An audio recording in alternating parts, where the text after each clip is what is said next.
Chapter 2. A Sentimental Swindle. Count Bindo's retreat near Winchester proved to be a small, rather isolated house near Kingsworthy. It stood in its own grounds, surrounded by a high wall, and at the rear was a very fair garage that had been specially constructed with inspection pit and the various appliances.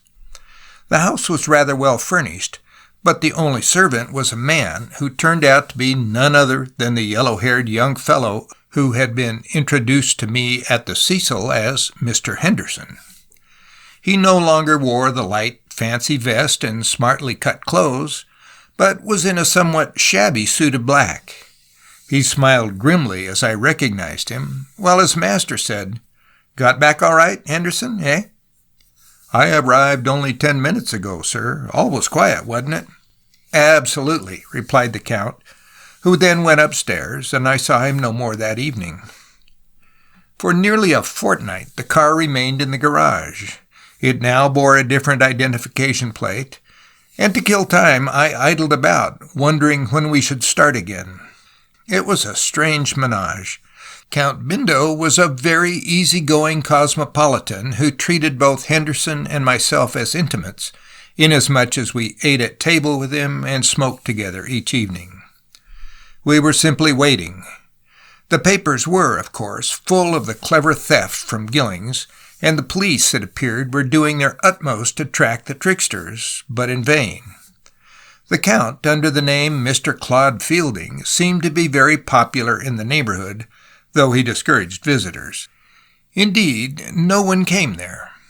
He dined, however, at several houses during the second week of his concealment, and seemed to be quite confident of his safety. At last we left, but not, however, before Sir Charles Blythe had stayed one night with us and made some confidential report to his friend. It being apparent that all was clear, some further alteration was made both in the appearance of the car and in the personal aspect of Count Bindo and myself, after which we started for the continent by way of Southampton. We crossed and ran up to Paris, where we stayed at the Ritz. The Count proved a devil-may-care fellow with plenty of friends in the French capital. When with the latter, he treated me as a servant, when alone, as a friend. Whatever the result of the clever piece of trickery in Bond Street, it was quite clear that my employer was in funds, for he spent freely, dined and supped at the expensive restaurants, and thoroughly enjoyed himself with his chums. We left Paris and went on the broad, good road to Lyon and to Monte Carlo. It was just before Christmas, and the season had, of course, not yet commenced. We stayed at the Hôtel de Paris, the hotel where most men and garçons put up. The car I put into the garage Munir. It was the first time I had seen Monte, and it attracted me as it does every man and woman. Here, too, Bindo di Ferraris seemed to have a host of friends. He dined at the Grand, the Metropole, or the Riviera Palace, and supped each night at Ciro's, indulging in a little mild play in the rooms in the interval between the two meals. He did not often go out in the car, but frequently went to Nice and Cannes by train. About a fortnight after our arrival, however, we ran one bright morning along the lower road by Beaulieu to Nice. Bad, by the way, on account of the sharp corners and electric trams, and called at a small hotel in the Boulevard Gambetta. The Count apparently had an appointment with a tall, dark-haired, extremely good-looking young French girl, with whom he lunched at a small restaurant, and afterwards he walked for an hour on the promenade, talking with her very earnestly. She was not more than 19, a smart, very chic little Parisienne, quietly dressed in black, but in clothes that bore unmistakably the cachet of a first-class dressmaker. They took a turn on the Jetée promenade, and presently returned to the hotel, when the Count told her to go and get a close hat and a thick coat, and he would wait for her. Then, when she had gone, he told me that we were about to take her over to the Bristol at Beaulieu, that great white hotel that lies so sheltered in the most delightful bay on the whole Riviera. It was a clear, bright December afternoon. The roads were perfect, though dusty as the Corniche always is, and very soon, with the Count and his lady friend, I swung into the curved drive before the hotel. "You can go to the garage for an hour or so, Ewart," my employer said after they had descended. Therefore, I turned the car and went to the huge garage at the rear of the hotel, the garage which every motorist on the Riviera knows so well. After an hour, I re-entered the hotel to look for the Count and receive orders, when I saw, in the great red-carpeted lounge, my employer and the little Parisienne seated with the man whom I knew as Sir Charles Blythe, but who really was one of Count Bindo's confederates. We exchanged glances, and his was a meaning one. That some deep and ingenious game was in progress, I felt certain, but what it was, I had no idea. Blythe was smartly dressed in a gray flannel suit and white shoes, the costume de rigueur on the Riviera, and as he smoked a cigar, easily reclining in the wicker lounge chair, he presented the complete picture of the English aristocrat putting in a month or two for sunshine. Both men were talking earnestly in French with a dark-eyed little lady, who now and then laughed or, raising her shoulders, looked from one to the other and protruded her chin in a gesture of uncertainty. I retired and watched closely. It was quite plain in a few moments that the young lady was entirely devoted to the handsome Bindo. Both manner and glances betrayed it. I saw him look at Blythe and knew that they were working in accord toward some prearranged end. Presently, a noisy party of American girls who had just returned from Monte entered and sat close to them, calling for tea. Therefore, the trio rose and went out into the evening dusk. They wished, it seemed, to talk in private, and they did so until, half an hour later, I received orders to bring around the car and drove them all three back to Nice, which we reached in plenty of time for dinner. "Now, you will not forget, Gabrielle, you're sure?" said Bindo in French as he handed her out of the car and shook her hand as he bared his head. "I have promised, monsieur," was her reply in a low, rather musical voice. "I shall not forget." And then she bowed to Blythe, ascended the steps, and disappeared into the hotel. Her quietness and neatness of dress were, to me, attractive. She was a dainty little thing, yet her plain black dress, so well cut, was really very severe. She had the manner of a lady, sweet and demure. The air of the woman of the world was, somehow, entirely absent. Well, to confess it, I found myself admiring her very much. She was, I thought, delightful, one of the prettiest, sweetest girls I had ever seen. Evidently our run to Beaulieu and back was her first experience of motoring, for she laughed with girlish delight when, on an open piece of road here and there, I put on a move. And as she disappeared into the hotel, she turned and waved her tiny black gloved hand back at the handsome Bindo. "Done, my dear chap," chuckled Blythe in the low voice to his companion as the neat figure disappeared behind the glass swing doors. "The rest is easy if we keep up pluck." "It's a big thing, of course, but I'm sanguine enough," declared my employer. "That little girl is a perfect brick. She's entirely unsuspicious. Flatter and court a woman, and if she falls in love with you, she'll go to any length to serve you." "You're a splendid lover," declared Sir Charles, as he mounted into the car beside the Count, while the latter, laughing lightly, bent to me, saying, "Back to Monte Carlo as quick as we can get." I slipped along out of Nice, through Villafranca, round Beaulieu, slowing up for the corners but traveling sharply on the open road, and we were soon back at the Paris. Having put the car into the garage, I walked round to the hotel, transformed myself from a leather-coated chauffeur into a Monte Carlo lounger, and just before 10 o'clock met the Count going across the flower-scented place to the rooms. He was alone, and, recognizing me, crossed and said, "Ewart, let's walk up through the gardens. I want to have a word with you." I turned on my heel and strolled with him. "You know what we've done today, eh? You stand in, so you can just shut your eyes to anything that isn't exactly in order, understand? There's a big thing before us, a very big thing, a thing that simply dropped from the clouds. You want money? So do I. We all want money. Just keep a still tongue and obey my orders, and you'll see that we'll bring off the biggest coup that the Riviera has yet known."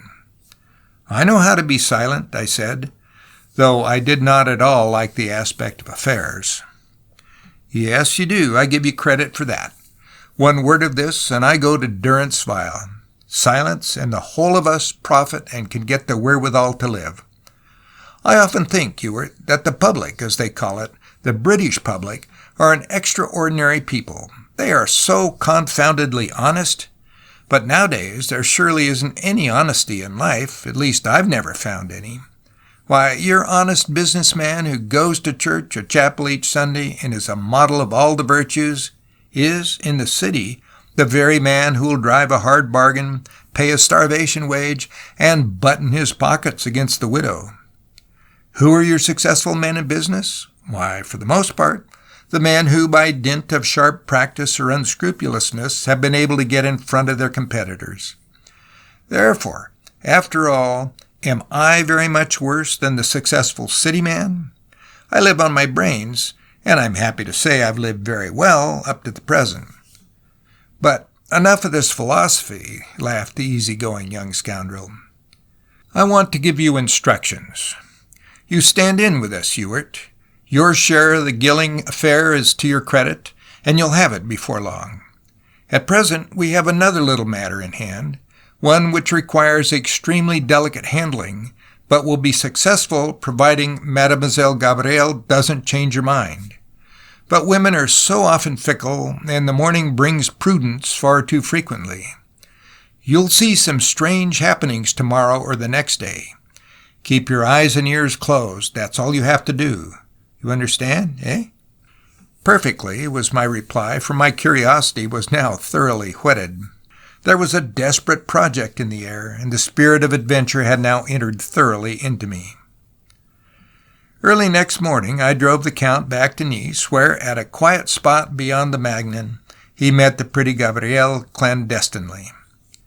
When we drew up to where she was apparently waiting us, I saw that she was annoyed at my presence.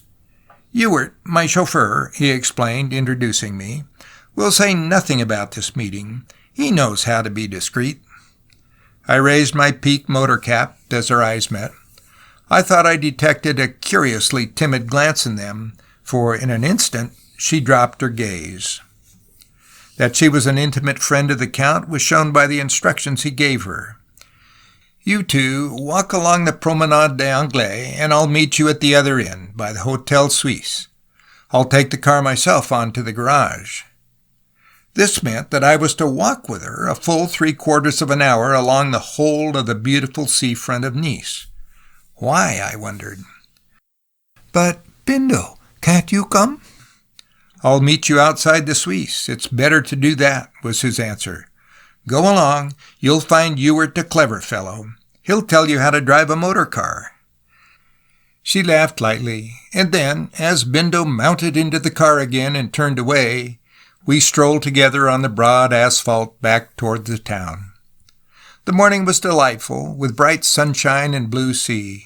The sweet-smelling wallflowers were already out, and the big palms waved lazily in the soft breeze. I quickly found my companion most charming, and envied the Count his acquaintanceship. Was she marked down as a victim, or was she an accomplice? I could not grasp the motive for being sent to walk the whole length of the promenade with her, but the Count and his companions were, they admitted, working on a big thing, and this was part of it, I supposed. "This is the first time you have been in Nice, eh?" she asked in her pretty broken English as she stopped a moment to open her sunshade. "Yes," I answered, "but the Count is an old habitué, I believe." "Oh, yes," she laughed. "He knows everybody. Last year he was on the Fates Committee and one of the judges at the Battle of Flowers." And so we gossiped on, walking leisurely and passing many who, like ourselves, were idling in the winter sunshine. There was an air of refined ingenuousness about her that was particularly attractive. She walked well, holding her skirt tightly about her, as only a true Parisienne can, and displaying a pair of extremely neat ankles. She inquired about me. How long had I been in the Count's service, how I liked him, and such like. While I, by careful questioning, discovered that her name was Gabrielle Deleuze, and that she came to the Côte d'Azur each season. Just as we were opposite the white facade of the Hotel Westminster, we encountered a short, rather stout, middle-aged lady, accompanied by a tall, thin, white-haired gentleman. They were well-dressed, the lady wearing splendid sables. My companion started when she recognized them, instantly lowering her sunshade in order to hide her face. Whether the pair noticed her, I cannot say. I only know that, as soon as they passed, she exclaimed in annoyance, "I can't think why Bindo sent you along here with me."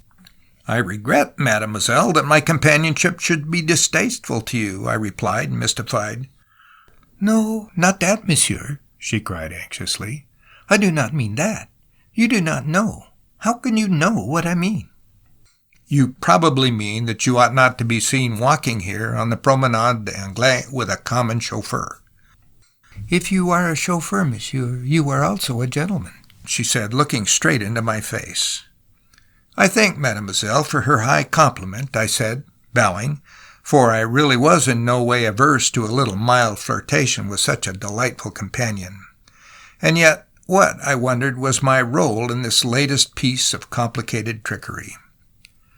She quickened her pace, glancing anxiously at everyone we met, as though wishing to arrive at the end of our walk. I was sorry our little chat was drawing to a close. I would like to have had her at my side for a day's run in the car, and I told her so. "Perhaps you will take me for a long trip one day. Who knows?" she laughed. "Yesterday it was perfect." A few moments later we arrived before the Suisse, and from the seat on the promenade Count Bindo rose to greet us. He had left his motor coat and cap in the car, and stood before us in his grey flannels and white soft felt hat, a smart, handsome figure such as women mostly admire. Indeed, Bindo was essentially a ladies' man, for he seemed to have a bowing acquaintance with hundreds of the fair sex. "Well, Gabrielle, and has Ewart been saying lots of pretty things to you, eh?" "How unkind of you," she protested, blushing slightly. "You really ought not to say such things." Well, forgive me, won't you?" said the Count quickly, and together we strolled into the town, where we had an apéritif at the gay Café de l'Opéra, opposite the public gardens. Here, however, a curious contretemps occurred. She accidentally upset her glass of Dubonnet over her left hand, saturating her white gloves so that she was compelled to take it off. "Why!" ejaculated the Count in sudden amazement, pointing to her uncovered hand. "What does that mean?" She wore upon her finger a wedding ring. Her face went crimson. For a moment the pretty girl was too confused to speak. "Ah!" she cried in a low, earnest tone as she bent toward him. "Forgive me, Bindo. I did not tell you. How could I?" "You should have told me. It was your duty to tell me. Remember, we are old friends. How long have you been married?" "Only 3 weeks. This is my honeymoon." "And your husband?" 4 days ago. Business took him to Genoa. He is still absent." "And in the meanwhile you meet me and are the merry little Gabrielle of the old days, eh?" remarked Bindo, placing both elbows upon the marble-topped table and looking straight into her face. "Do you blame me, then?" she asked. "I admit that I deceived you, but it was imperative. Our encounter has brought back all the past, those summer days of 2 years ago when we met at the Fontainebleau. Do you still remember them?" Her eyelids trembled. I saw that, though married, she still regarded the handsome Bindo with a good deal of affection. "I don't blame you," was his soft reply. "I suppose it is what anybody else would have done in the circumstances." "Do I remember those days, you ask? Why, of course I do. Those picnics in the forest with you, your mother, and your sister Julie were delightful days. Days never to return, alas." "And so you are really married? Well, you must tell me all about it later. Let's lunch together at the London house." Then he added reflectively, "Well, this really is a discovery. My little Gabrielle actually married. I had no idea of it." She laughed, blushing again. "No, I don't suppose you had. I was very, very foolish to take off my glove. Yet, if I had kept up the deception any longer, I might perhaps have compromised myself. Was it not, well, a little risky of you to go to the Beaulieu with me yesterday?" "Yes, I was foolish, very foolish, Bindo. I ought not to have met you today. I ought to have told you the truth from the very first." "Not at all. Even if your husband is away, there is surely no reason why you should not speak to an old friend like myself. Is there?" "Yes, I'm known in Nice, as you are well aware." "Known as the prettiest woman who comes on the Riviera," he declared, taking her hand and examining the wedding ring and the fine circle of diamonds above it. Bindo di Ferraris was an expert in gems. "Don't be a flatterer," she protested with a light laugh. "You've said that, you know, hundreds of times before." "I've said only what's the truth, and I'm sure Ewart will bear me out." "I do, most certainly. Madam is most charming," I asserted, and it was undoubtedly my honest opinion. I was, however, disappointed equally with the Count to discover that my dainty divinity in black was married. She was certainly not more than 19, and had none of the self-possessed air of the matron about her. Twice during that conversation I had risen to go, but the Count bade me stay, saying with a laugh, "There is nothing in this that you may not hear. Madame has deceived us both." He treated the situation as a huge joke, yet I detected that the deception had annoyed him. Had the plans he had laid been upset by this unexpected discovery of the marriage? From his demeanor of suppressed chagrin, I felt sure they had been. Suddenly he glanced at his watch, and then, taking from his pocket an envelope containing some small, square, hard object, about 2 inches long by 1 inch broad, he said, "Go to the station and meet the 12:15 from Beaulieu to Cannes. You'll find Sir Charles Blythe in the train.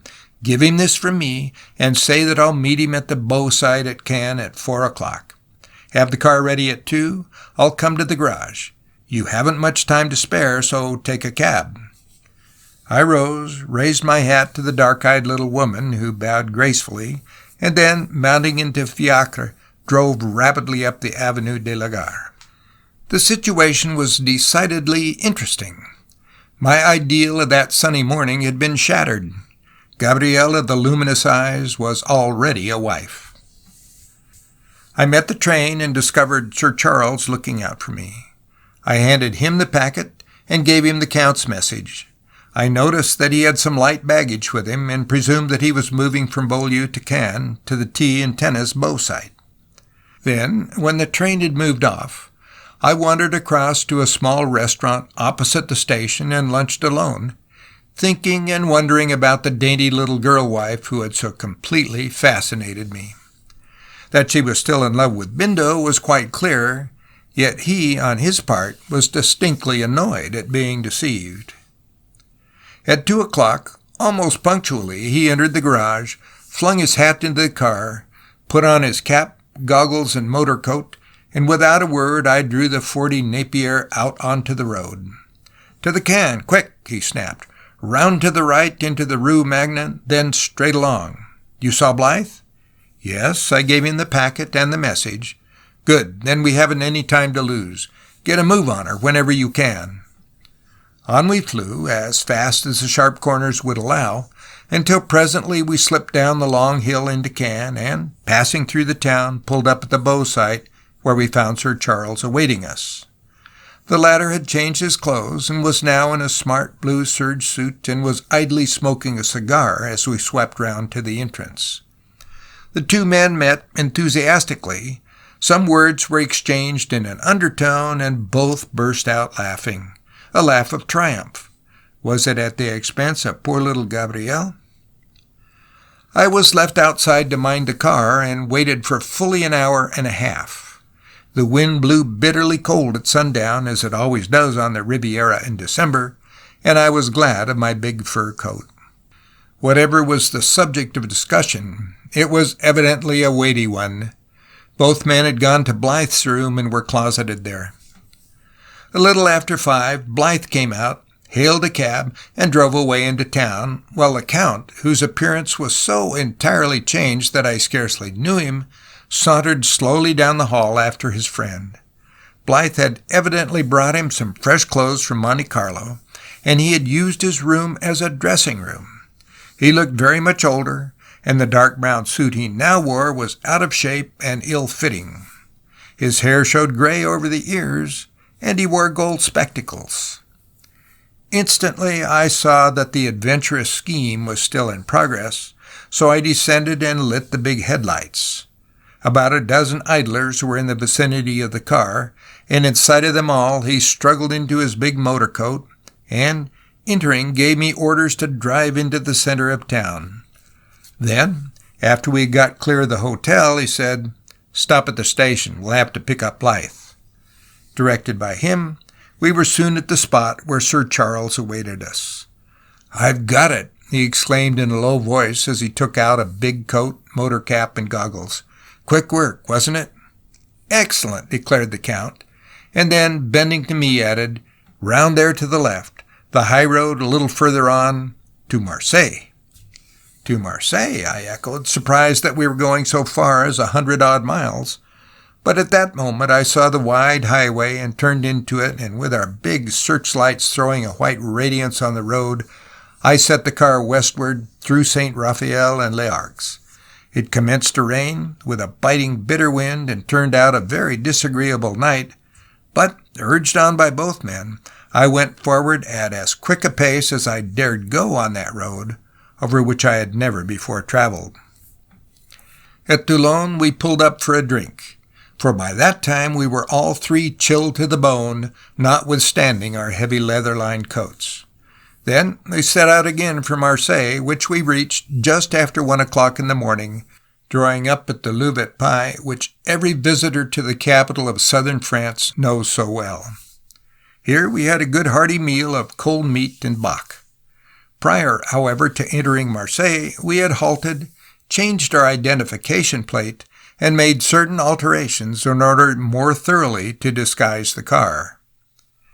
After supper we all got in again, and Bindo directed me up and down several long streets until we were once more in the suburbs.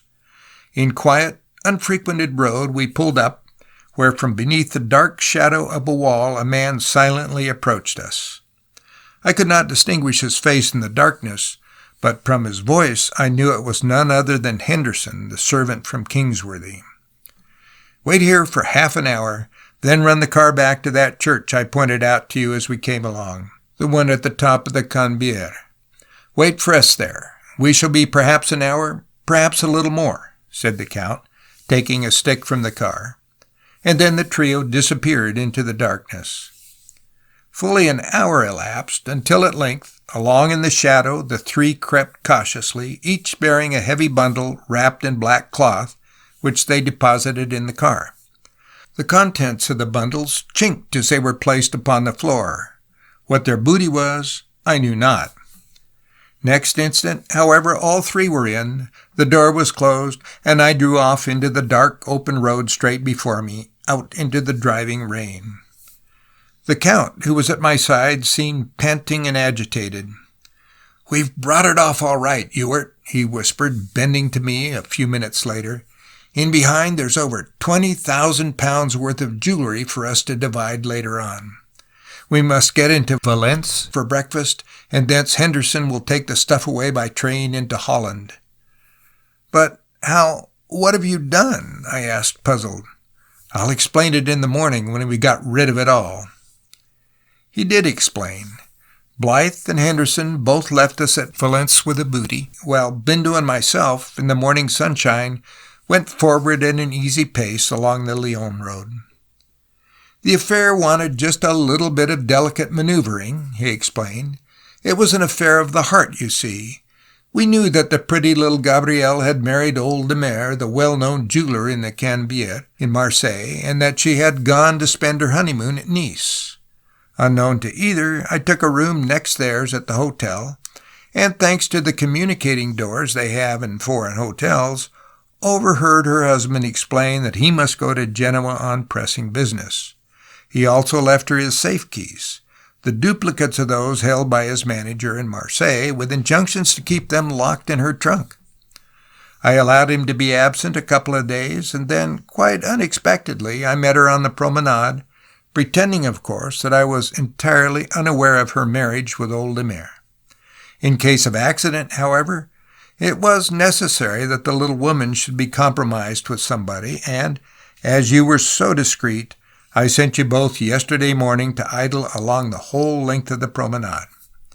In the meantime, I nipped back into the hotel, entered Gabrielle's room, obtained the 2 safe keys, and took impressions of them in wax. These I put into a tin matchbox and sent them by you to Blythe at the station. Blythe, with his usual foresight, had already engaged a locksmith in Cannes, telling him a little fairy story of how he had lost his safe keys and how his manager in London, who had duplicates, had sent him out the impressions. The keys were made to time. Blythe took a cab from the hotel and got them and rejoined us at Cannes station, and then we went on to Marseille. There the affair became easier but more risky. Henderson had already been reconnoitering the shop for a week, and had conceived a clever plan by which we got in from the rear, quickly opened the 2 big safes with the copied keys, and cleared out all old Napier's best stock. I'm rather sorry to have treated little Gabrielle so, but after all, it really doesn't hurt her, for old Napier is very rich, and he won't miss £20,000 as much as we're in need of it. The loving husband is still in Genoa, and poor little Gabrielle is no doubt thinking herself a fool to have so prematurely shown her wedding ring. End of chapter 2.